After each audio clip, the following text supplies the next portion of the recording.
Exode, chapitre 36. L'obéissance fidèle.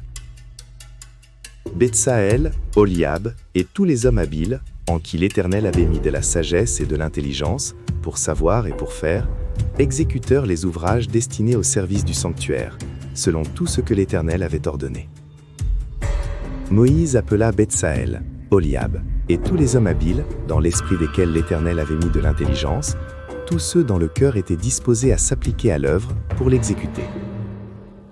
Il prit en devant Moïse toutes les offrandes qu'avaient apportées les enfants d'Israël pour faire les ouvrages destinés au service du sanctuaire. Chaque matin, on apportait encore à Moïse des offrandes volontaires. Alors tous les hommes habiles, occupés à tous les travaux du sanctuaire, quittèrent chacun l'ouvrage qu'il faisait et vinrent dire à Moïse: Le peuple apporte beaucoup plus qu'il ne faut pour exécuter les ouvrages que l'Éternel a ordonné de faire. Moïse fit publier dans le camp que personne, homme ou femme, ne s'occupa plus d'offrandes pour le sanctuaire. On empêcha ainsi le peuple d'en apporter. Les objets préparés suffisaient, et au-delà, pour tous les ouvrages à faire. Tous les hommes habiles, qui travaillèrent à l'œuvre, firent le tabernacle avec 10 tapis de fin lin retors et de fil bleu, pourpre et cramoisi. On y représentait des chérubins artistiquement travaillés. La longueur d'un tapis était de 28 coudées et la largeur d'un tapis était de 4 coudées. La mesure était la même pour tous les tapis. 5 de ces tapis furent joints ensemble. Les 5 autres furent aussi joints ensemble. On fit des lacets bleus au bord du tapis terminant le premier assemblage. On fit de même au bord du tapis terminant le second assemblage. On mit 50 lacets au premier tapis, et on l'en mit 50 lacets au bord du tapis terminant le second assemblage. Ces lacets se correspondaient les uns aux autres. On fit 50 agrafes d'or, et l'on joignait les tapis l'un à l'autre avec les agrafes, et le tabernacle forma un tout. On fit des tapis de poils de chèvre, pour servir de tente sur le tabernacle. On fit 11 de ces tapis. La longueur d'un tapis était de 30 coudées, et la largeur d'un tapis était de 4 coudées. La mesure était la même pour les 11 tapis. On joignait séparément 5 de ces tapis, et les 6 autres séparément.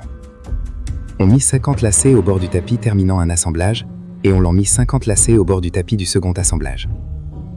On fit 50 agrafes d'airain pour assembler la tente, afin qu'elle formât un tout. On fit pour la tente une couverture de peau de bélier teinte en rouge, et une couverture de peau de dauphin, qui devait être mise par-dessus. On fit les planches pour le tabernacle. Elles étaient de bois d'acacia, placées debout. La longueur d'une planche était de 10 coudées, et la largeur d'une planche était d'1 coudée et demie. Il y avait pour chaque planche 2 tenons, joints l'un à l'autre. L'on fit de même pour toutes les planches du tabernacle. On fit 20 planches pour le tabernacle, du côté du midi. On mit 40 bases d'argent sous les 20 planches, 2 bases sous chaque planche pour ces 2 tenons.